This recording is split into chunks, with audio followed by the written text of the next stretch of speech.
యేసు రక్తం మనుష్యుల పాపాలను ఎలా కడుగుతుంది? ముందుగా తమ్ముడు చెప్పినట్లుగా, స్టీఫెన్ పాల్ చెప్పినట్లుగా, చాలామంది మత ఛాందసవాదులు యేసుక్రీస్తు రక్తము, ఆ రక్తము ద్వారా క్రైస్తవులకు లేదా మానవ జాతికి పాపక్షమాపణ అనే ఈ విషయంపై చాలా వివాదాలు సృష్టిస్తున్నారు, చాలా వివాదాస్పదంగా మాట్లాడుతూ ఉన్నారు. క్రైస్తవులుగా మనం ఎప్పుడు క్రీస్తు రక్తము ప్రతి మనిషి పాపమును కడుగుతుంది అని ఎక్కువగా మాట్లాడతాం. క్రైస్తవ సేవకులు ఎక్కువగా దాని గురించే మాట్లాడతారు. అంతేకాదు, బహిరంగ ప్రదేశాలలో, అవి గోడలు కావచ్చు, కరెంటు స్తంభాలు కావచ్చు, లేదా ట్రాన్స్ఫార్మర్లు కావచ్చు, లేదా కొండరాళ్ళు కావచ్చు, ఫ్లాట్గా కనబడిన కొండరాళ్ళు కావచ్చు, ఎక్కడ చూసినా పెయింట్ తీసుకుని క్రైస్తవులు ఏం రాస్తారు చెప్పండి? ఎక్కువగా రాసే రాతలు, యేసు రక్తము మీ పాపముల నుండి మిమ్మును రక్షిస్తుంది, యేసు రక్తము ప్రతి పాపము నుండి మనుషులను పవిత్రులుగా చేస్తుంది. ఎక్కువగా ఈ రాతలే మనం చూపిస్తూ ఉంటాం. అయితే క్రైస్తవులుగా మనం అనుకోండి, మనం క్రైస్తవులం కనుక యేసుక్రీస్తు మీద ప్రేమ ఉంటుంది, బైబిల్ మీద భక్తి ఉంటుంది, పాస్టర్ ఏది చెప్పినా స్వీకరించే మనస్తత్వం మనకు ఉంటుంది.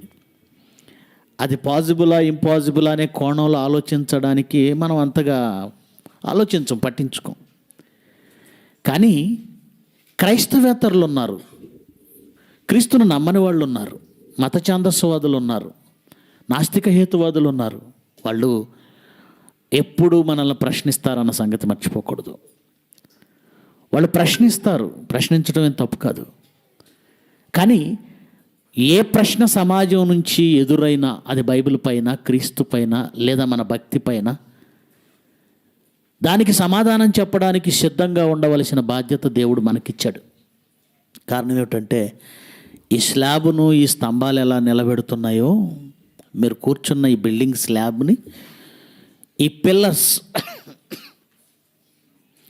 పిల్లర్స్ ఎలా నిలబెడుతున్నాయో, ఈ సమాజంలో వాక్యాన్ని నిలబెట్టవలసిన వాడు కూడా ఎవరు?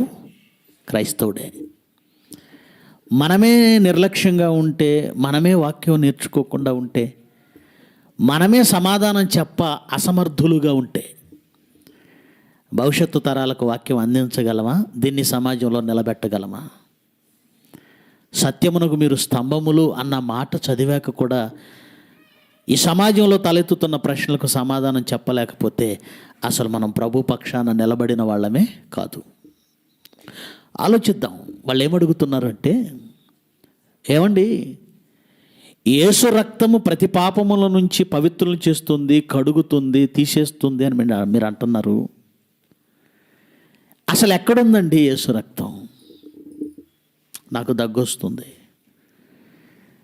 దగ్గు తగ్గాలంటే కోరెక్స్ కావచ్చు, బెనడ్రిల్ కావచ్చు, ఏదో కాఫ్ సిరప్, అది నా లోపలికి వెళ్ళాలి, లోపలికి వెళ్ళి పని చేయాలి. అప్పుడు లోపల ఆ ఇన్ఫెక్షన్, అది బ్యాక్టీరియానా లేదంటే ఇంకేమైనా ఆ మందు లోపలికి వెళితే తీసేస్తుంది. మరి ఈ పాపమును తీసివేసే మందు ఏదనుకుంటున్నాం మనం? యేసు రక్తం అని మనమే చెప్తున్నాం, వాళ్ళు ఏం చెప్పలేదు. ఏమండి, దగ్గు తగ్గాలంటే దగ్గు మందు మా దగ్గర ఉంది, దాన్ని లోపల పంపించుకుంటాం, తగ్గుతుంది. మరి మనలో ఉన్న పాపం తగ్గాలంటే యేసు రక్తం కావాలని మీరే అంటున్నారు. నమ్ముదాం, రక్తం వెళితే తగ్గుతుందని నమ్ముదాం, రైటే, నేను తీసుకుంటాను. మరి రక్తం ఏది అనగానే మనం వెంటనే ఇలా లేపు చూపిస్తాం. ఏంటిది? ద్రాక్షారసం బాటిల్. దీన్ని చూపించి ఇదిగో అంటాం. ఇది రక్తం అంటే నువ్వు నేను తప్ప ప్రపంచంలో ఇంకెవడో నమ్ముతాడా?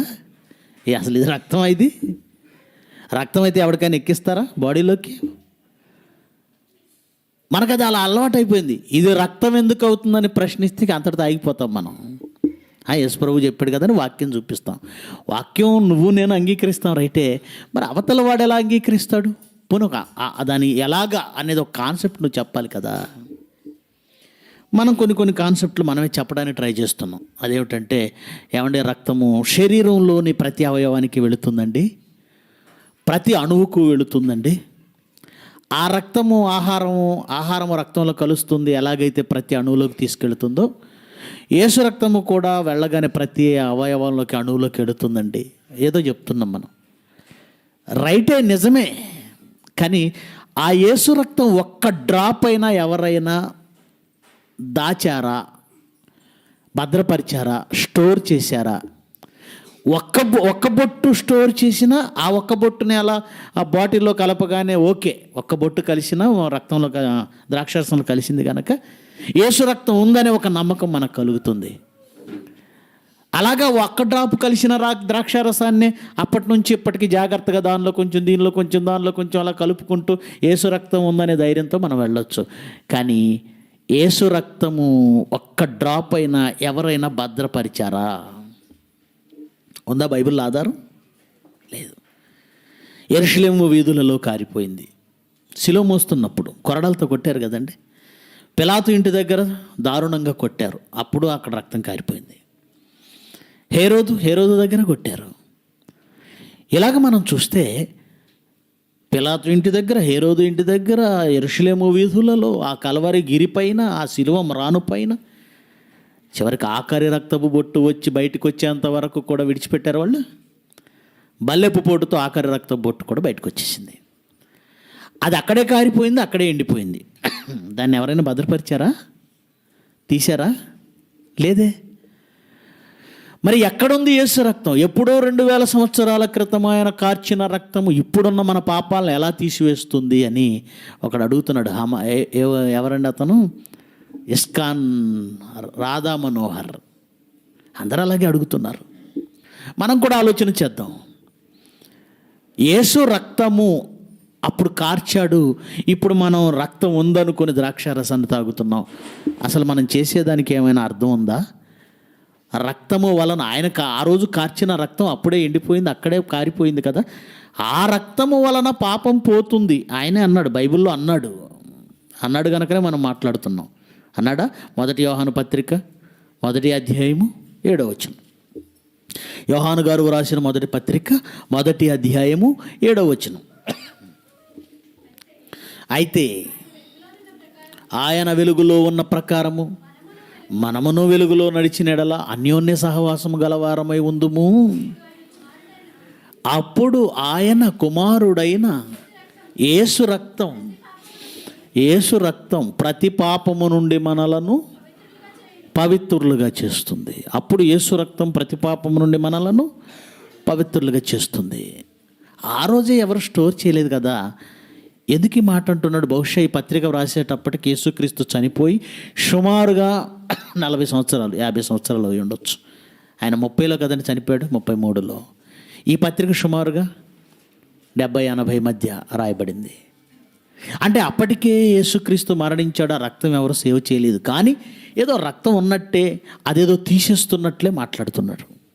కనుక ఈ విషయంలో ఖచ్చితంగా బయటి సమాజానికి మనం సమాధానం చెప్పి తీరాలి, వాళ్ళకి అర్థమయ్యేలా చెప్పాలి. లేకపోతే రాను క్రైస్తవులే మనల్ని నమ్మని పరిస్థితి అవుతుంది. ఈరోజు వాళ్ళు ప్రశ్నించారు ఇప్పటి వరకు అనుమానం రాకపోయినా ఇప్పుడు అనుమానం మన వాళ్ళల్లో కూడా ఏమవుతుంది? స్టార్ట్ అవుతుంది. కనుక తర్వాత కాలంలో మన వాళ్ళే మనల్ని ప్రశ్నిస్తారు. కనుక సమాధానం చెప్పవలసిన బాధ్యత మనపై ఉంది. చూద్దాం ఎలా సాధ్యమవుతుంది. ఆ రోజు కార్చిన రక్తమేమి ఇప్పుడు లేదు, అయినా ఎలా తీసివేయబడుతున్నాయి పాపాలు, ఏంటి దానికి ఉన్న సంబంధం, ఆ ప్రక్రియ ఎలాంటిది అని లేఖనాలను మనం ఆలోచిస్తే, మత్తయి సువార్త 26వ అధ్యాయము, మత్తయి సువార్త 26వ అధ్యాయము 26 నుంచి చదువుదాం. మత్తయి సువార్త 26వ అధ్యాయము 26 నుంచి చదువుదాం. వారు భోజనము చేయుచుండగా, ఆయన మరణానికి ముందు చేస్తున్న చివరి భోజనం, ప్రభురాత్రి భోజనం అంటాం మనం, అప్పటి సంగతి అది. వారు భోజనము చేయుచుండగా యేసు ఒక రొట్టె పట్టుకొని దానిని ఆశీర్వదించి విరిచి తన శిష్యులకిచ్చి మీరు తీసుకొని తినండి, ఇది నా శరీరము అని చెప్పాడు. ఒక రొట్టెను తీసుకొని దానిని విరిచి కృతజ్ఞతాస్తుతులు చెల్లించి వారికి ఇచ్చి అంటున్నాడు, ఇది నా శరీరము. ఓకే, రొట్టెను చూపించి నా శరీరం అన్నాడు. తర్వాత ఏమంటున్నాడు, మరియు ఆయన గిన్నె ఒకటి పట్టుకొని కృతజ్ఞతాస్తుతులు చెల్లించి వారికి ఇచ్చి, దీనిలోనిది మీరు అందరూ త్రాగుడి, ఇది నా రక్తము. శరీరము అని రొట్టెను చూపించి అన్నాడు, అంతటితో పులి స్టాప్ ఉంది. క్రిందికి వచ్చేసరికి రక్తము అన్నాడు. రక్తము అని వెంటనే ఏమంటున్నాడు, అనగా ద్రాక్షారసం ఉండ గిన్నెలో ఏముంటుంది మీ అందరికీ తెలుసు. వారు భోజనం చేసేటప్పుడు గిన్నెలో ఏముంటుంది, ద్రాక్షారసం ఉంటుంది. ఈ ద్రాక్షారసమునిస్తూ అనగా అన్నాడు అంటే దానికి ఏదో భావం ఉంది అనే కదా దాని అర్థం. ఒక విషయానికి ఏదైనా భావం ఉన్నప్పుడే అనగా అని చెప్పడానికి ప్రయత్నిస్తాం. ద్రాక్షారసమునిస్తూ అనగా అన్నాడంటే ద్రాక్షారసం రక్తం అయిపోతుందని కానీ, ఈ ద్రాక్షారసమే నా రక్తం అని కానీ, ఇందులో ఒక బొట్టు కలుపుతున్నానని కానీ ఇవేం చెప్పట్లేదు ఆయన. ద్రాక్షారసమునిస్తూ అనగా అంటే దీనికి ఒక భావం ఉంది అని మనం అర్థం చేసుకోమని అక్కడే క్లియర్గా చెప్పాడు. అనగా పాపక్షమాపణ నిమిత్తము అనేకుల కొరకు చిందింపబడుతున్న అది నిబంధన రక్తం. నిబంధన రక్తం, నిబంధన రక్తం. ఆ రక్తం అన్నాడు, బాగానే ఉంది. ఈ నిబంధన రక్తం ఏంటి? ఏదో ఉంది ఇక్కడ. నిబంధన రక్తం. నిబంధన అంటే కమిట్మెంట్ అంటాం, అగ్రిమెంట్ అంటాం, ఒప్పందం అంటాం, ఒడంబడిక అంటాం. ఈ పదానికి పర్యాయ పదాలు అవన్నీ. నిబంధన అంటే ఒప్పందం, ఒడంబడిక, అగ్రిమెంట్.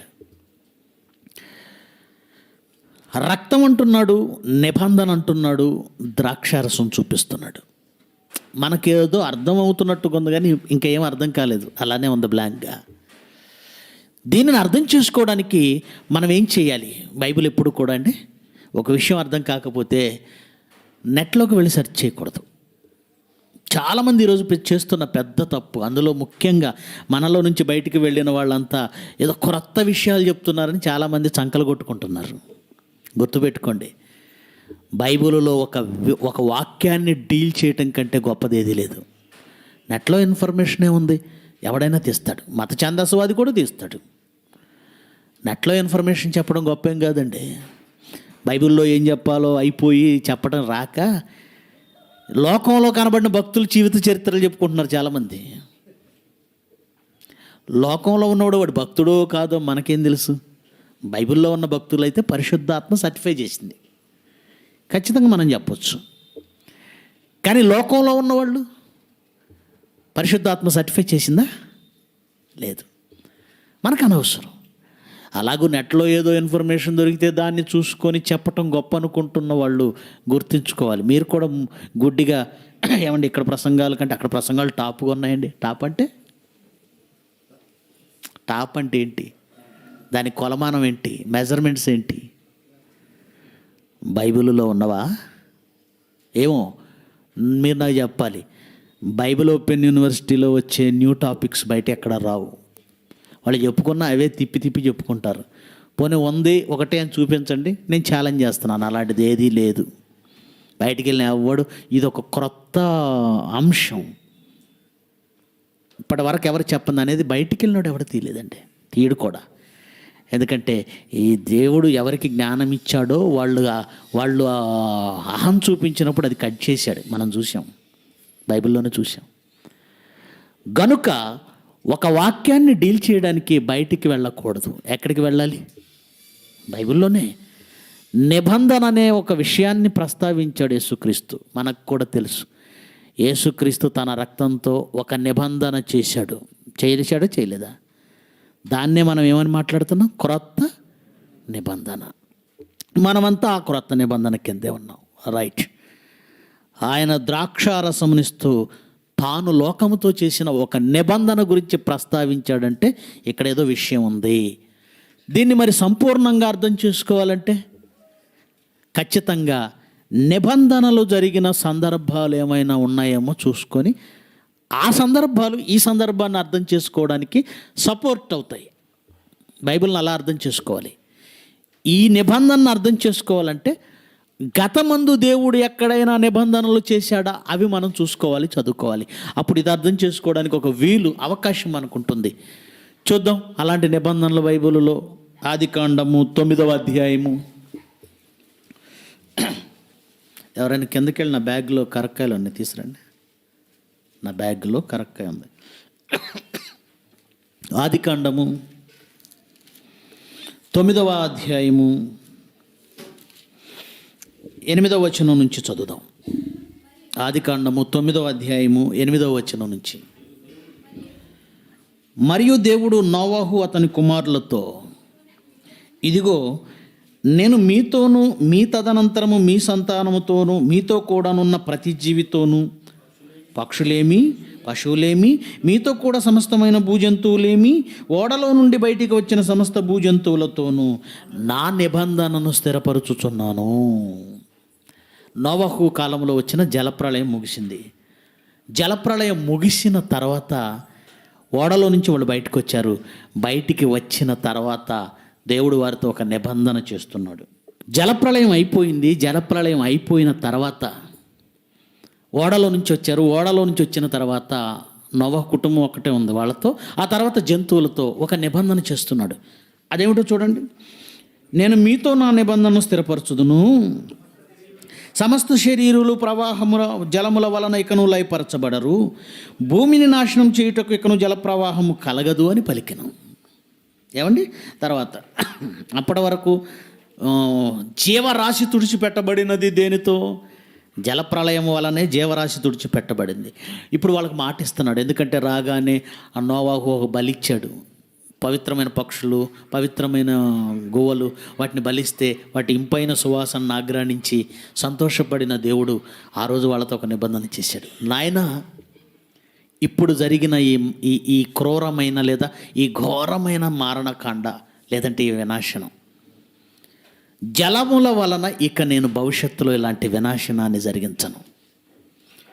సమస్త భూజంతువులు, సమస్త మానవాళి, సమస్త జీవరాశి జలప్రవాహము వలన చావదు, అలాగూ అవి చచ్చునట్టు జలప్రవాహము కలుగదు. ఇది నా నిబంధన. నేను అగ్రిమెంట్ చేశాను, మీతో కమిట్ అవుతున్నాను, ఒప్పందం చేస్తున్నాను. ఇంకా జరగదన్నాడు. జలప్రళయం వల్ల జరగదు. తర్వాత మరియు దేవుడు నాకును మీకును మీతో కూడా ఉన్న సమస్త జీవరాశులకు మధ్య నేను తరతరములకు ఏర్పరుచుతున్న నిబంధన, ఇది తరతరాలకు నేను చేస్తున్న నిబంధన, ఆ నిబంధనకు గుర్తు ఇదే అన్నాడు. నిబంధనకి ఏముంటుందట? గుర్తు ఇదే అన్నాడు. ఏంటది?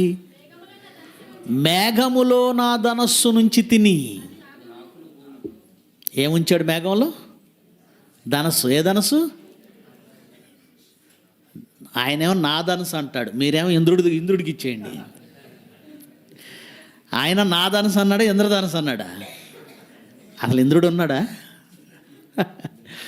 మనకు అలవాటు అయింది కదండి. బైబిల్లో కూడా ఒక చోట ఇంద్రధనస్సు అని రాశారులేండి. మరి బైబిల్ రాసిన వాళ్ళు కూడా వాళ్ళే కదా, ఇక్కడ వాళ్ళే కదా, వాళ్ళు అందులో ఇరికించేశారు. అది దేవుని ధనస్సు. దేవుడు ఒక నిబంధన చేసి ఆ నిబంధనకు గుర్తుగా ధనస్సు నుంచాడు. మేఘములో నా ధనస్సు నుంచి తిని. ఎందుకు? నిబంధన ఒప్పందం చేశాడు, కమిట్మెంట్ మాటిచ్చాడు, ఒప్పందం చేశాడు. ఇక జలము వలన, ప్రవాహము వలన మనుషులు కానీ జీవరాశి కానీ చావరన్నాడు. నేను చేసిన నిబంధనకు ధనస్సులో నా ధనస్సు ఇదిగో మేఘంలో ఉంచాను అన్నాడు. గుర్తుంచాడు. ఎందుకో చదవండి. అది నాకును మీకును మధ్య నిబంధనకు గుర్తుగా ఉంటుంది. నిబంధనకు గుర్తు. భూమిపైకి నేను మేఘమును రప్పించినప్పుడు ఆ ధనస్సు మేఘంలో కనబడును. అప్పుడు నాకును మీకును సమస్త జీవరాశులకు మధ్యనున్న నా నిబంధనను. అమ్మయ్య, గుర్తు అని ఎందుకన్నాడంటే, గుర్తు అంటే ఏంటి? గుర్తు అంటే ఏంటి? జ్ఞాపకం చేసేది. జ్ఞాపకం చేసేదాన్నే ఏమంటారు? గుర్తు. భర్తకు తెలియకుండా డబ్బులు దేంట్లోనో దాచావు, అన్నీ ఒకే స్టీల్ డబ్బాలు ఉన్నాయి. ఒక 20 ఉన్నాయి. 20 దాంట్లో హడావుడిగా భర్త తెలియకుండా ఎందులో పెట్టావు కానీ తర్వాత నువ్వు తీసుకోవడానికి ఏ డబ్బాలని వెతికే టైము కష్టం కదా. అందుకని చిన్నది ఏదో పెడతాం, గుర్తు. ఎందుకు గుర్తు? నీకు జ్ఞాపకం చేయడానికి ఇదిగో ఇక్కడే పెట్టావు డబ్బులని. అంటే గుర్తు అనగానే జ్ఞాపకం చేసేది. గుర్తుపెట్టుకోండి. ఆయన ఎందుకు ధనస్సును ఉంచాడు అంటే, నేను ఒక నిబంధన నోవాహు కాలంలో చేశాను. ప్రవాహముగా జలములు వచ్చి జీవరాశిని నాశనం చేయకూడదు. నేను మేఘాన్ని, మనుషుల మీద కోపం వచ్చినప్పుడు విస్తారంగా మేఘాలను రప్పించినప్పుడు ఆ మేఘాలలో ధనస్సు కనబడగానే, ఓహో, ఒకనాడు నేను నోవాహుతో ఒక నిబంధన చేశాను కదా అని నేను జ్ఞాపకం చేసుకుంటాను అంటున్నాడంటే గుర్తు ఏం చేస్తుంది? గుర్తు ఏం చేస్తుంది? జ్ఞాపకం చేస్తుంది. మనసులో పెట్టుకోండి. ఇది ఇలా మనసులో పెట్టుకోండి. 31వ అధ్యాయానికి వెళదాం. అదే ఆదికాండం. అదే ఆదికాండం 31వ అధ్యాయము 44 నుంచి చదువుదాం. ఇక్కడ కూడా ఇద్దరు మనుషుల మధ్య నిబంధన జరుగుతుంది. ఒకడు లాబాను, ఒకడు యాకోబు. మీ అందరికీ తెలుసు, లాబానును మోసం చేసి యాకోబు, అంటే లాబానే మోసం చేశాడు యాకోబుని. ఇతనికి చెప్పకుండా యాకోబు తనకు రావలసిన స్వాస్థ్యం అంతా తీసుకొని అర్ధరాత్రి వేళ బయలుదేరాడు. లాబాను యొక్క 2 కుమార్తెలను, మనవళ్లను, అలాగే తనకు రావలసిన గొర్రెల సంపదను మొత్తాన్ని తీసుకొని బయలుదేరాడు. తనను మోసం చేశాడని భావించిన లాబాను దొరికితే చంపేద్దాం అన్నంత కసితో బయలుదేరాడు. వెనకాల తరిమి తరిమి తరిమి తరిమి ఇక తెల్లవారితే వాళ్ళని పట్టాడు. లాస్ట్ ఆ రోజు రాత్రి కొండ మీద దేవుడు లాబానుకు వార్నింగ్ ఇచ్చాడు. ఏమని? నువ్వు యాకోబుతో మేలైనను కీడైనను మంచి అయినను చెడ్డైనను మాట్లాడద్దు. నా మనిషి యాకోబు, నువ్వు మాట్లాడితే మర్యాదగా ఉండదు. దేవుడు వార్నింగ్ ఇచ్చాడు. దేవుడు వార్నింగ్ ఇచ్చాక ఇంకేం చేయగలడు? అంతే కదండి. ఇక క్రిందకు వచ్చి మాట మార్చాడు చూడండి 44లో. అప్పటి వరకు చంపేద్దాం అనుకున్నవాడు ఏమంటున్నాడు చూడండి. కావున నేనును నీవును నిబంధన చేసుకుందాం రా, ఒక ఒప్పందం చేసుకుందాం. అది నాకును నీకును మధ్య సాక్షిగా ఉండునని యాకోబుతో ఉత్తరమియగా, యాకోబు ఒక రాయి తీసుకొని దాని స్తంభముగా నిలవబెట్టాను. నిబంధన అనగానే మళ్ళీ యాకోబు ఏం చేశాడు? ఓ రాయి తీసుకొని స్తంభంగా నిలవబెట్టాడు. తర్వాత బంధువులకు చెప్పాడు, రాళ్లను కూర్చండి అనగానే అతని భార్య కావచ్చు, అతనితో ఉన్నవాళ్ళు కావచ్చు, అందరూ రాళ్ళు తీసుకొచ్చి ఆ నిలబెట్టిన స్తంభంగా నిలబెట్టిన రాయి చుట్టూ ఈ రాళ్ళు కుప్పగా వేసేసారు. తర్వాత వాళ్ళట ఆ రాళ్ళ కుప్ప తెచ్చి అక్కడ వేశారట. వారు ఆ కుప్ప యొద్ద భోజనం చేశారు. లాబాను దానికి యగర్ సెహదోత అని పేరు పెట్టాడు. అయితే యాకోబు దానికి గలేద్ అని పేరు పెట్టాడు. ఇప్పుడు లాబాను మాట్లాడుతున్నాడు. నేను ఈ కుప్ప నాకును, నేడు ఈ కుప్ప నాకును నీకును మధ్య సాక్షిగా, అంటే వాళ్ళు ఒక నిబంధన చేసుకొని ఆ నిబంధనకు కూడా ఏం పెట్టేశారు? గుర్తు.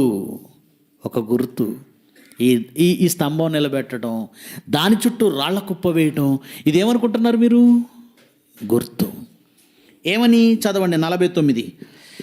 అంతటా లాబాను, నీవు నా కుమార్తెలను బాధ పెట్టినను, నా కుమార్తెలను గాక ఇతర స్త్రీలను పెండ్లి చేసుకుని నన్ను చూడుము, మన యొద్ద ఎవడునూ లేడు కదా, నాకును నీకును దేవుడే సాక్షి అని చెప్పాను. మరియు లాబాను, నాకును నీకును మధ్య నేను నిలిపిన ఈ స్తంభము చూడుము, ఈ కుప్ప చూడుము, హాని చేయవలెనని నేను ఈ కుప్ప దాటి నీ యొద్దకు రాకను, నీవు ఈ స్తంభమును దాటి నా యొద్దకు రాకను ఉండుటకు ఈ కుప్ప ఈ స్తంభము సాక్షి. అంటే వీళ్ళ మధ్య జరిగిన ఒప్పందం ఏమిటంటే, నా బిడ్డలను బాధ పెట్టకూడదు, నా కుమార్తెలను కాక ఇంకెవరిని నువ్వు పెళ్లి చేసుకోకూడదు. తర్వాత భవిష్యత్తులో ఎప్పుడైనా నీ మీద నాకు కోపం వచ్చి నిన్ను చంపాలని నేను వచ్చినా, ఇప్పుడు మనం నిలబెట్టిన ఈ కుప్ప ఉంది, రాళ్ల కుప్ప, మన నిబంధనను మనకు జ్ఞాపకం చేస్తుంది. లాబాను, ఈ కుప్పను చూడగానే వెంటనే ఆ కుప్ప ఏమి జ్ఞాపకం చేస్తుంది? లాబాను, నీ అల్లుడికి నీకు ఒప్పందం అయింది కదా, అంతే, తన మాట జ్ఞాపకం చేసుకుని వెనక్కి వెళ్ళిపోతాడు. ఒకవేళ యాకోబుకి లాబాను మీద కోపం వచ్చి చంపేయాలని బయలుదేరితే ఆ కుప్ప దగ్గరికి రాగానే కుప్ప ఏం గుర్తు చేస్తుంది? వారి మధ్య జరిగిన ఒప్పందం, శాంతి ఒప్పందం. అది గుర్తు రాగానే యాకోబు వెనక్కి వెళ్ళిపోవాలి. 2 సందర్భాలు చాలు మనకి. ఈ 2 సందర్భాలలో నిబంధన జరిగిన ప్రతి చోట ఆ నిబంధన జ్ఞాపకం చేయడానికి ఏముంది? గుర్తు ఒకటి ఉంది. అలాగే మనం కూడా పెళ్ళిళ్ళలో నిబంధనలు చేస్తూ ఉంటాం. చేస్తామా చేయమా? వ్యాధి అందు, ఆరోగ్యమందు, కష్టమందు, సుఖమందు, కలిమియందు, లేమియందు నిన్ను మాత్రమే ప్రేమించి నిన్ను పోషించి నీకు మాత్రమే భర్తగా ఉందును. ఒప్పందం అంటారు దీన్ని, నిబంధన అంటారు దీన్ని. అప్పుడు పాస్టర్ గారు అడుగుతాడు, పెళ్లి పాస్టర్ గారు, నీ నిబంధనకు గుర్తుగా ఏం తెచ్చావు? అప్పుడు ఇలా జేబులోంచి తీస్తాడు. ఏంటిది? తాళిబొట్టు. అంటే తాను చేసిన నిబంధనకి ఇదేంటి? గుర్తు. తాళి కడతాడు. భవిష్యత్తులో ఎప్పుడైనా ఏమైనా వదిలించుకోవాలనే ఆలోచన వచ్చిందనుకోండి, ఆమె గుండెల మీద కనబడి ఈ తాడిబొట్టు ఏం చేస్తుంది? ఒరే వెధవా, నువ్వు ఆ రోజు నిబంధన చేశావు, నేనెవరు? నీ మాటలను గుర్తు చేయడానికే నేనున్నాను. నిబంధనకు రాజేంద్ర అని అంటుంటాడులేండి. అలా గుర్తు చేయటమే తప్ప దాంట్లో బలమే ఉండదు. కాపురం చల్లగా ఉండని ఫ్రిడ్జ్లో పెడతారట. నేనైతే చూడలేదు, నాకు ఎందుకో డౌట్ ఆయన మీదే.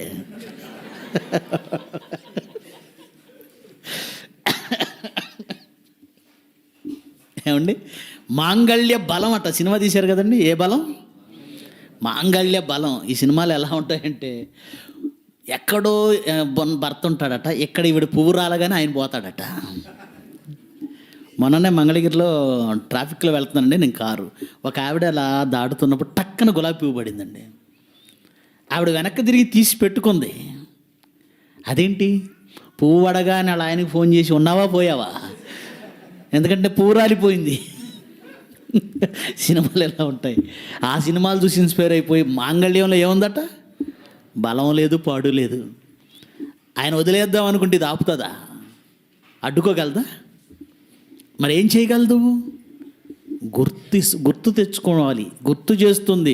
నీవు నీ భార్యకు మాటిచ్చావు, సంఘం ఎదుట మాటిచ్చావు, దేవుని కుమారుల ఎదుట మాటిచ్చావు, అందరి ఎదుట మాటిచ్చావు అని ఈ తాళి అతని నిబంధన అతను జ్ఞాపకం చేస్తుంది. అంటే నిబంధన ఉన్న చోట గుర్తు ఉంటుంది. అది వారి నిబంధనను వారికి జ్ఞాపకం చేస్తుంది. ఇది మీకు అర్థమైతే యేసుక్రీస్తు ఆ రోజు ద్రాక్షారసం ఇచ్చి ఏమన్నాడు తెలుసా? ఇది నా నిబంధన రక్తం. అంటే ఇదేంటన్నమాట? ఇదేంటో నేను చెప్పడం ఎందుకు, మీరే చూడండి. 1 కొరింథీ 11వ అధ్యాయము 23వ వచనం నుంచి. 1 కొరింథీ 11వ అధ్యాయము 23వ వచనం నుంచి.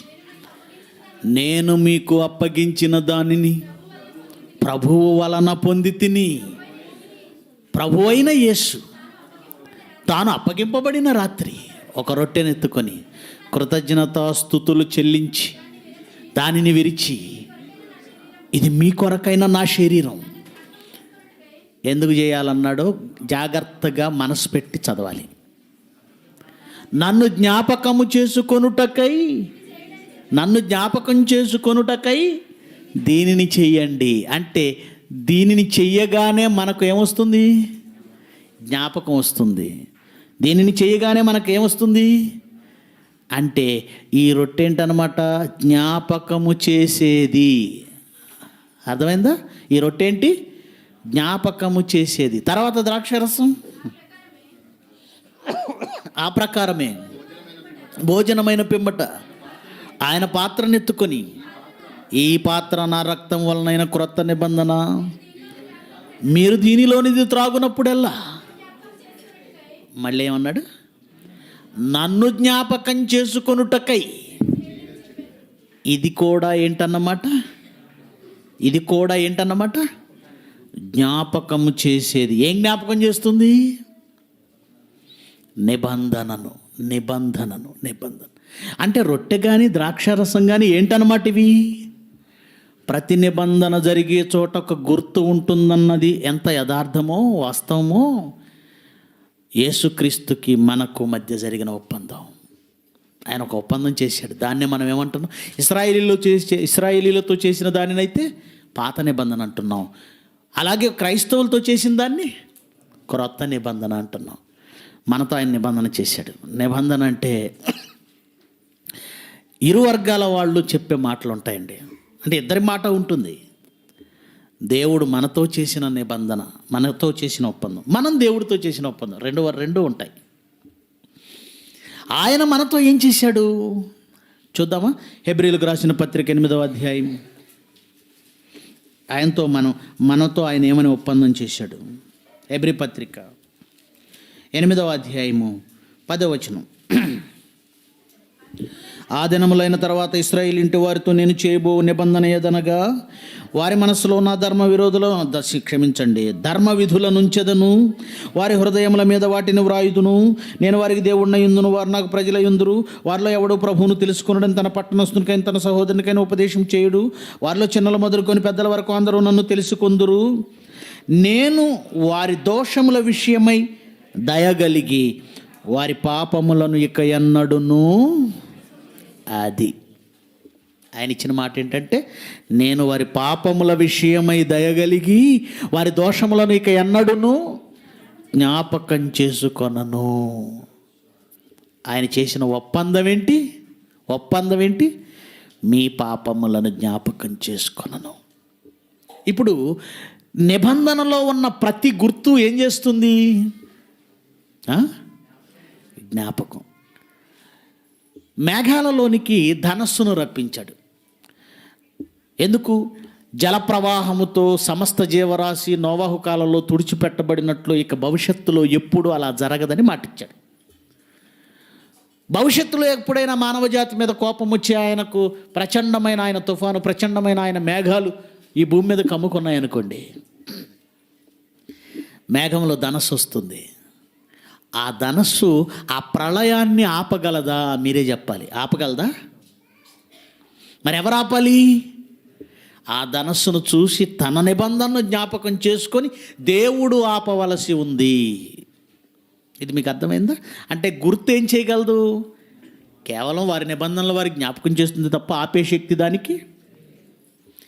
అలాగే యాకోబుకి లాబానుకి మధ్య జరిగిన ఒప్పందాన్ని కూడా మీరు చూస్తే ఈ సాక్షి కుప్ప ఏం చేయగలదు? వాళ్ళ ఆవేశాలను ఆపి వాళ్ళను వెనక్కి పంపించగలదా? మరి ఏం చేస్తుంది? ఎవరి మాటను వారికి జ్ఞాపకం చేస్తుంది. అలాగే మనం ఆదివారం తీసుకుంటున్న ఈ రొట్టె, ఆదివారం తీసుకుంటున్న ఈ రక్తం ఏం చేస్తుందో తెలుసా? దేవుడు మనతో చేసిన నిబంధనను దేవునికి జ్ఞాపకం చేస్తుంది. మనము దేవునితో చేసిన నిబంధన ఉంది. అదేమిటంటే, మా సహోదరుల నిమిత్తం మేము ప్రాణం పెడతాం అని మనం కూడా కమిట్ అయ్యాం. ఎక్కడ కమిట్ అయ్యామండి అంటారా? అయితే చూడండి, 1 యోహాను 3వ అధ్యాయం 16వ వచనం. 1 యోహాను 3వ అధ్యాయం 16. ఆయన మన నిమిత్తము ప్రాణము పెట్టెను గనక ఈ రొట్టె ఈ ద్రాక్షసం నిన్నెందుకు తాగమన్నాడో తెలుసా? జబదే కుమారులు ఇద్దరు వచ్చి చెరవ పక్క సీటు కావాలన్నారట మంత్రి పదవులు. అప్పుడు ఆయన అన్నమాట ఏంటి? నేను త్రాగబో గిన్నెలోనిది మీరు. అంటే అర్థం ఏంటి?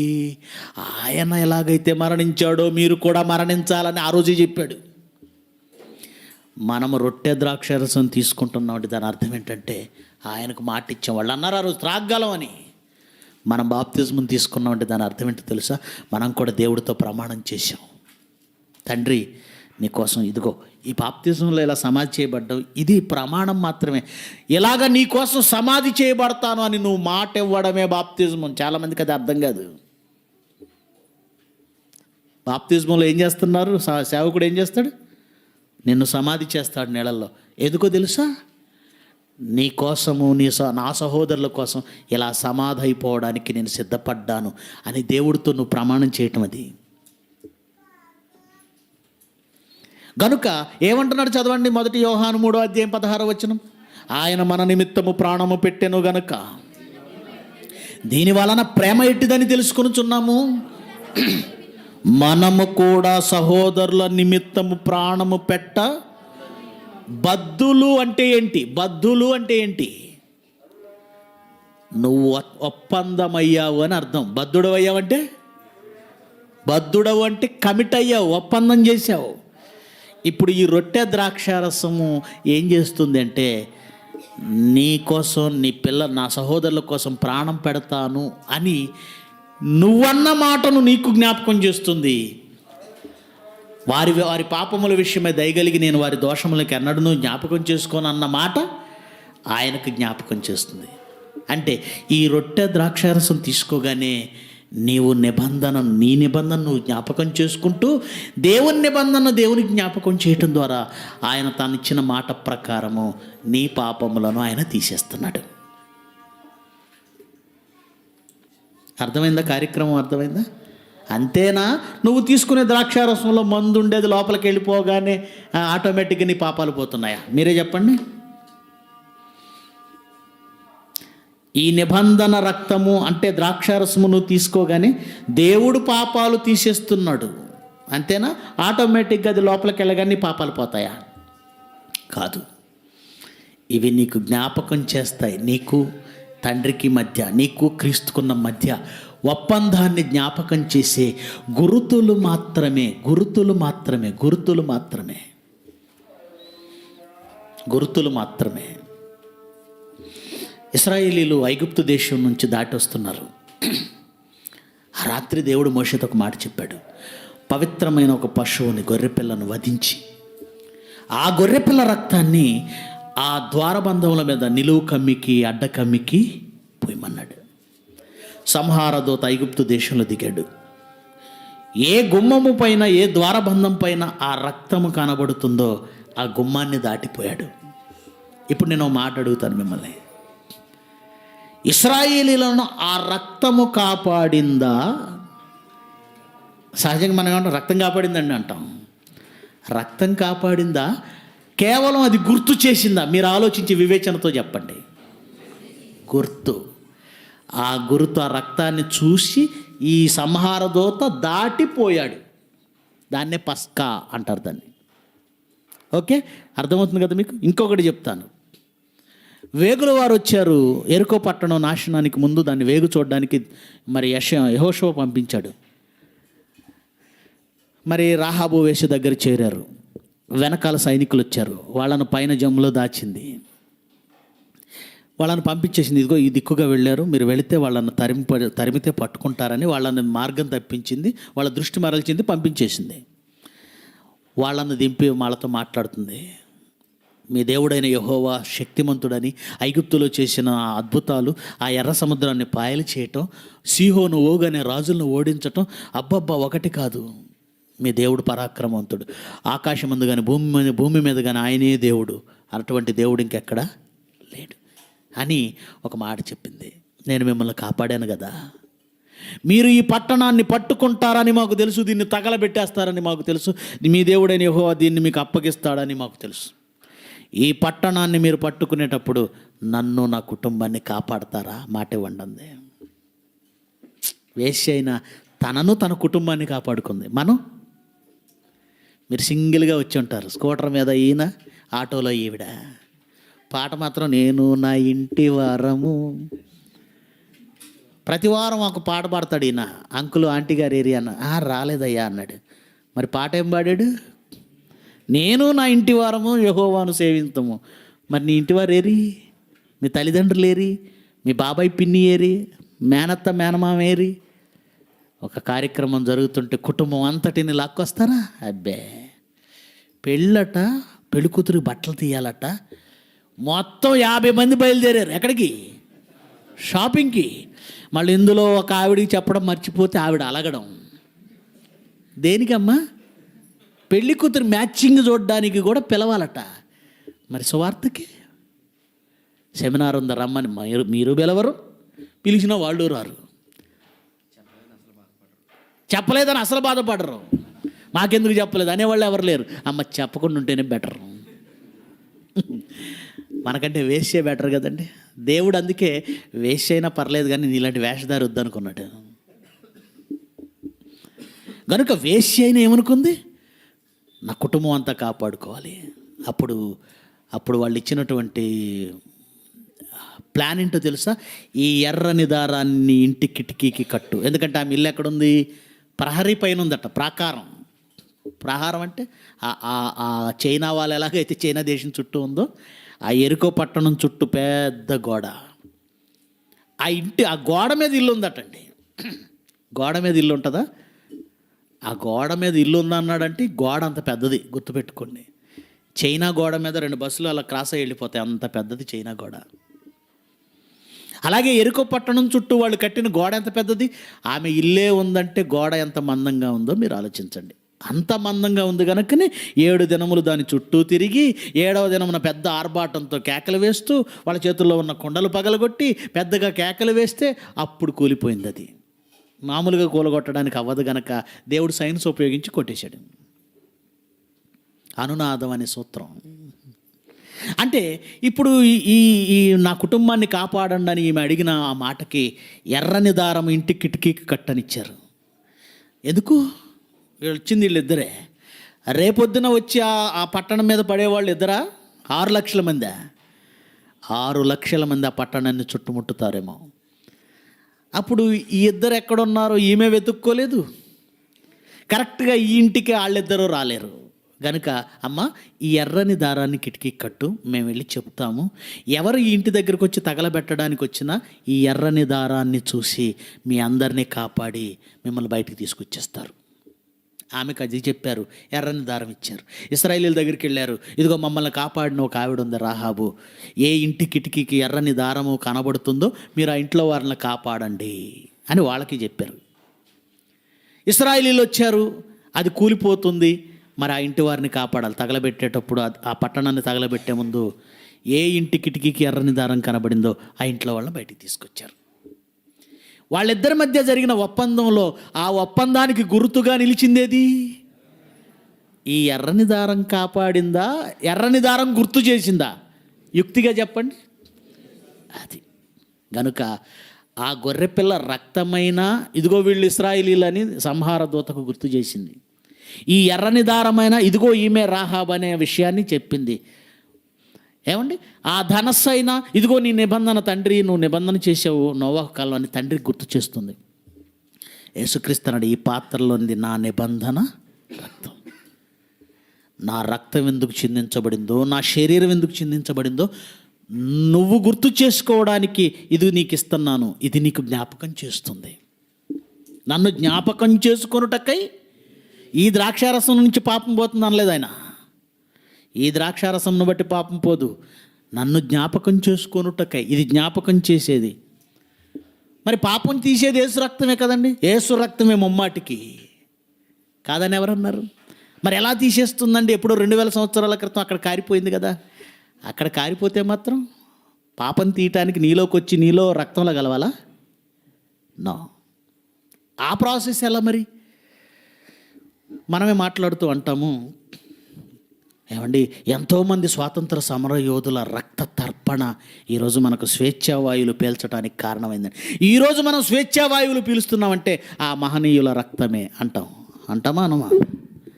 వాళ్ళ రక్తం కూడా అక్కడే కారిపోయింది కదా. ఆ రక్తం వచ్చి మనకి స్వేచ్ఛ ఇవ్వడం కాదండి. ఆ రక్త తర్పణ త్యాగం ఉందే, ఆ త్యాగము వలన తండ్రి మనల్ని క్షమిస్తున్నాడు. అది మన పాపాలను క్షమించవలసింది ఎవరు? తండ్రి. ఎందుకు క్షమించాడు? యేసుక్రీస్తు రక్తమును చిందించి ప్రాణత్యాగం చేశాడు గనక ఆ ప్రాణత్యాగమును చూసిన తండ్రి మన పాపములను క్షమిస్తున్నాడు. ఆ త్యాగమును గౌరవిస్తూ ఆ త్యాగములోనికి మనము కూడా ప్రవేశించటమే ఈ రొట్టె ద్రాక్షారసం తీసుకోవడం.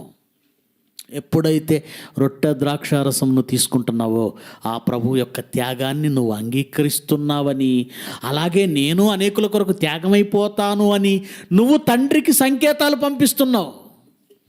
అప్పుడు తండ్రి, నేను వారి దోషముల విషయమై దయగలిగి వారి పాపములకి ఎన్నడను, అది తండ్రి చేస్తున్నాడు.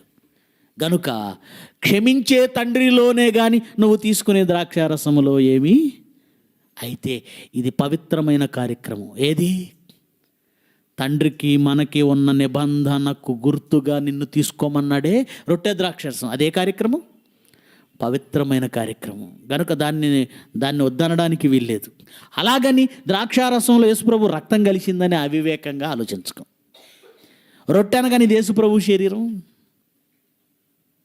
యేసుప్రభు శరీరమును జ్ఞాపకం చేసుకోవడానికి ఇచ్చాడు అది. యేసుప్రభు రక్తమును జ్ఞాపకం చేసుకోవడానికి ఇచ్చాడు అది. ఇవన్నీ ఆలోచించకుండా మన వాళ్ళ మూఢభక్తి ఎలా ఉంటుందంటే, చర్చిలో నేను చిన్నప్పుడు చర్చికి వెళ్ళేవాడినండి. ఆ చర్చిలో సెంటర్లో పెట్టేవాళ్ళు టేబుల్ మీద ఇది, దీని మీద తెల్లటి క్లాత్, దాని దగ్గరికి కూడా వెళ్ళేవాళ్ళు కదండి, ఇలా వెళ్ళిపోయేవాళ్ళు. భయం. సేవకుడు వచ్చేవాడు, దాని ముందు మోకాళ్ళేసి దానికి దండం పెట్టేవాడు. తర్వాత అనౌన్స్మెంట్, వారమంతా పరిశుద్ధంగా ఉన్నవాళ్ళు దీని దగ్గరికి రండి అనేవాడు. వారమంతా పరిశుద్ధంగా ఉన్నవాళ్ళ అంటే ఎలా ఉందంటే, జ్వరం లేని వాళ్ళు వచ్చి ఈ పారాసిటమాల్ వేసుకోండి. ఏమండి, అది ఎందుకు ఇచ్చాడు? ఆ నిబంధనలో నువ్వు తండ్రి నిబంధనకు తల వంచుతున్నావని తండ్రికి సంకేతాలు. అప్పుడు ఆయన దాన్ని జ్ఞాపకం చేసుకొని నీ పాపాలు తీస్తాడు. ఇది జరిగితేనే ఆయన నీ పాపాలు తీస్తాడు. అర్థమవుతుంది కదా? గనుక ఎలా కడుగుతుందండి యేసు రక్తం అంటే? కడుగుతుంది. ఇది తండ్రి మనకిచ్చిన మాట. యేసుక్రీస్తు త్యాగము చేయటం వలననే ఆ రక్తమును చూసిన తండ్రి ఆయనను బట్టి మనల్ని క్షమించాడు. ఎందుకంటే అందరి నిమిత్తము ఒకడు మరణించాడు గనక అందరూ అతని యందు ఏమైపోయారన్నాడు? మృతి పొందారు. ఎలా తీశాడో కూడా చెప్పాడండి. ఎగ్జాంపుల్ కొరింథీయులకు రాసిన ముందు రోమాపత్రిక చూద్దాం. రోమాపత్రిక 6వ అధ్యాయము 7వ వచనం. రోమాపత్రిక 6వ అధ్యాయం 7వ వచనం. చనిపోయినవాడు ఏమైపోతాడటండి? పాపముల నుంచి విముక్తులైపోతాడని తీర్పు పొందాడు. అంతే కదండి. ఎవరు చనిపోయినా వాళ్ళ కేసులన్నీ ఎలా కొట్టివేయబడతాయో లోకంలో కూడా అంతే కదా. ఎవడైనా చచ్చిపోతే అతని మీద ఉన్న కేసు ఉంటుందా, కొట్టివేయబడుతుందా? దేవుడు కూడా అదే అన్నాడు ధర్మశాస్త్రం ప్రకారం. చనిపోయిన వాడు పాప విముక్తుడు. మరి చచ్చిపోతే నేరుగా అయితే నరకానికి వెళతారు కదండి. అందుకే దేవుడు ఒక పద్ధతి పెట్టాడు. నాయన, నువ్వు చచ్చిపోకుండానే చనిపోయిన వాడి జాబితాలోకి వెళ్ళాలి. లోకంలో చాలామంది చట్టాన్ని మోసం చేస్తారు. ఎలాగో తెలుసా? వీడు బ్రతికే ఉంటాడు కానీ రికార్డులో ఏం సృష్టిస్తాడు నేరస్తుడు? పలానా యాక్సిడెంట్లో చచ్చిపోయినట్టుగా సృష్టిస్తాడు. దాంతో గవర్నమెంట్ ఏమనుకుంటుందంటే, చచ్చిపోయాడు, డెత్ సర్టిఫికేట్ కూడా ఇష్యూ అయిపోయింది, ఇతని కేసులన్నీ మాఫీ చేస్తారు. వాడు రూపం మార్చుకొని పేరు మార్చుకొని ఇంకో చోట హ్యాపీగా బ్రతికేస్తాడు. ఇది లోకంలో చట్టాన్ని చేసే మోసం. చచ్చిపోయాడు కనుక కేసులన్నీ పోయాయి, పాపాలన్నీ పోయాయి. దేవుడైతే మోసం కాదు కానీ ఆయనే ఒక పద్ధతి ప్రవేశపెట్టాడు. అదేమిటంటే, నీవు శారీరకంగా మరణించకుండానే పాపభూయిష్టమైన నీ జీవితంలో మరణించేటట్లు ఒక చక్కటి పద్ధతి ప్రవేశపెట్టాడు. అదేమిటంటే 2వ కొరింథీ పత్రిక 5వ అధ్యాయం 14వ వచనం. 2వ కొరింథీ 5వ అధ్యాయము 14వ వచనం. క్రీస్తు ప్రేమ మమ్మను బలవంతం చేయుచున్నది. ఎలా అంటే, ఆ పాయింట్ క్యాచ్ చేయండి, నోట్ చేసుకోండి, బాగా ఆలోచించండి. ఇప్పుడు వినగానే మీకు 100% అర్థమవుతుందని నేను భావించను. మరలా పరిశోధించండి మాటల్ని. ఏమంటున్నాడు? అందరి కొరకు ఒకడు మృతి పొందెను గనుక అందరూ ఏమైపోయారట? అందరి కొరకు ఒకడు చచ్చిపోతే ఎవరి కొరకైతే ఆయన చనిపోయాడో వాళ్ళు కూడా చనిపోయిన వారే అన్నాడా లేదా? అక్కడ అన్నాడా? ఇండియా అనగానే 120 కోట్ల మంది, 11 మంది వెళ్ళారండి టీం ఆడడానికి. ఆ 11 మంది ఓడిపోయారు అనుకోండి, ఎవరు ఓడిపోయారు అంటారు? అవును, ఆ 11 మంది 120 కోట్ల మంది పక్కన 120 కోట్ల మంది పక్షాన ప్రాతినిధ్యం వహించారు గనక ఈ 11 మంది గెలిస్తే ఇండియా గెలిచిందంటారు. ఈ 11 మంది ఓడిపోతే ఇండియా ఓడిపోయిందంటారు. అర్థమైందా? కనుక ప్రపంచంలో ఉన్న 750 కోట్ల మంది పక్షాన ఎవరు ప్రాతినిధ్యం వహించారు? ఆయన చనిపోతే వీళ్ళు కూడా ఏమైపోయారు? చచ్చిపోయారు. అలా ఎవరు చనిపోయిన వారిగా దేవుడు స్వీకరిస్తాడంటే క్రీస్తు యేసులోనికి బాప్తిజం పొందిన మీరు ఆయన మరణములోనికి. అది మరణించిన వాడు పాప విముక్తుడు అంటే నిన్ను క్రీస్తు యేసు ద్వారా మరణించిన వాని లిస్టులోనికి చేర్చి అప్పటి వరకు నువ్వు చేసిన పాపాలన్నింటినీ దేవుడు ఏం చేస్తున్నాడు? తీసేస్తున్నాడు. అంటే ఈ పాపాలను తీసేసింది ఏంటన్నమాట? క్రీస్తు చేసిన త్యాగమే, రక్తమే. రక్తతర్పణ చేశాడు, ప్రాణతర్పణ చేశాడు. దాని వలన నీవు బాప్తిజంలోనికి వెళ్ళగానే నువ్వు కూడా దేవుని దృష్టిలో చనిపోయిన వాడి లిస్టులోకి వచ్చావు. చచ్చిపోయాడా? అయితే ఇతని పాపాలన్నీ కొట్టేయండి, ఇతని పాపాలు కొట్టేయండి. అలాగూ యేసుక్రీస్తు మరణించి రక్తాన్ని చిందించి మనుషుల పాపాలను తీసివేశాడు. యేసుక్రీస్తులోకి వచ్చిన తర్వాత కూడా పొరపాట్లు జరుగుతాయి. మనము పాపం చేస్తూనే ఉంటాము. చేయలేదని బేరాలు పలకూడదు. అలాగే చెప్పావనుకోండి దేవుణ్ణి అబద్ధికుణ్ణి చేసిన వాళ్ళం అవుతాం. మరి అప్పుడు ఎలాగా? అప్పుడు కూడా ఇదే, ప్రభు శరీరం అని రొట్టెను, ప్రభు రక్తం అని ద్రాక్షారసమును నువ్వు స్వీకరిస్తున్నప్పుడు మళ్ళా ఆయన తన మాటను గుర్తు చేసుకొని నీ వలన జరిగిన ఆ పాపంలో దోషంలో ఏం చేస్తుంటాడు? అది. అంతేగాని యేసు రక్తాన్ని మనం దాచామనో అది శరీరంలోకి వెళ్ళిపోతుందనో మాట్లాడకూడదు. ఈ సబ్జెక్టు, ఈ వివరణ క్రైస్తవులకి తెలియకపోవడం వలన బయట వాళ్ళకి ఏం చెప్తారు? ఎప్పుడో 2000 సంవత్సరాల క్రితము చిందించిన రక్తం ఇప్పుడున్న మనుషుల పాపాలను ఎలా తీసేస్తుంది అంటున్నాడు రాధా మనోహర్. ఎప్పుడో 73 ఏళ్ల క్రితం చచ్చిపోయిన స్వాతంత్ర సమర యోధుల వలన ఇప్పుడు మనకు స్వాతంత్రం ఉందా లేదా? ఎప్పుడో అర్ధరాత్రి 1947 అర్ధరాత్రి ఆగస్టు 15 వాళ్ళు ఒక చిన్న సంతకం పెట్టారు. వాళ్ళు ఎవడో సంతకం పెడితే ఇప్పుడు ఎలా జల్లుతుంది అంటావా? ఇదిగో మీ దేశాన్ని మీకు విడిచిపెట్టి వెళుతున్నాం, ఇక నుంచి మా అధికారం పెత్తనం ఈ దేశం మీద ఉండదు, మీరు స్వతంత్రంగా పరిపాలించుకోండి అని వాళ్ళు సంతకం పెట్టి వెళ్ళిపోయారు. అది ఇప్పటికీ చెల్లుతుందో చెల్లదా? 73 ఏళ్ళు కాదు, 7000 సంవత్సరాలైనా అది చెల్లుతుంది. ఒక మనిషిగా నువ్వు చేసిందే తరతరాలు చెల్లితే యేసుక్రీస్తు చేసిన త్యాగము వలన తరతరాలు ఆ నిబంధనలోనికి వస్తారా రారా? అది. ఇప్పుడు చెప్పండి, నిబంధనలో ఏం జరుగుతుంది? యేసుక్రీస్తు చేసిన త్యాగమును చూసి తండ్రి మనకు మాటిచ్చాడు, మీ దోషములను నేను తీసేస్తానని. ఆయన నిబంధనను ఆయనకు మనం జ్ఞాపకం చేస్తున్నాం. ఏ కార్యక్రమం ద్వారా? రొట్టె ద్రాక్షారసం ద్వారా. ఈ విధముగా మనుషుల పాపాలను యేసు రక్తము కడుగుతుంది. ఒక ఆయన అడిగాడండి, మీరు పాప క్షమాపణ నిమిత్తం ప్రతివాడు యేసుక్రీస్తు నామమున బాప్తిజం పొందండి, అప్పుడు పాపాలు పోతాయి అన్నాడా పేతురు? బాప్తిజం తీసుకున్నప్పుడు పాపాలు పోతాయా, రొట్టె ద్రాక్షారసం తీసుకున్నప్పుడు పాపాలు పోతాయా అని క్వశ్చన్ ఒకటి అడిగాడు. బాగుందా క్వశ్చన్ అర్థమైతే బాగుంటుంది. ఆకలి అవుతుందా? లేచి బాప్తిజమం తీసుకొని నీ పాపములు కడిగి వేసుకో అన్నాడు. ఎవరు? అననీయ. ఎవరిని? పౌల్ని. సౌలుగా ఉన్నప్పుడు. బాప్తిజమం తీసుకుంటే పాపాలు పోతాయని 2 సందర్భాల్లో మనకు కనబడుతుంది. క్వశ్చన్ ఏమిటంటే, బాప్తిజమం తీసుకుంటే పోతున్నాయా, రొట్టె ద్రాక్షసం తీసుకుంటే పోతున్నాయా? రెండిటికి పోతున్నాయి. ఈ రెండిట్లో పోవటానికి ప్రధాన కారణం ఆయన ఆల్రెడీ రక్తాన్ని చిందించాడు గనుక పుట్టినది మొదలుకొని యేసులోనికి బాప్తిజంలోనికి వచ్చేంతవరకు చేసిన పాపాలన్నీ బాప్తిజంలో పోతున్నాయి. అక్కడ నుండి క్రీస్తు మనిషిగా నువ్వు వచ్చిన తర్వాత కూడా నీ వలన జరిగే అనేక దోషాలు, పాపాలకు రొట్టె ద్రాక్షారసం వలన పోతున్నాయి. ఓకే.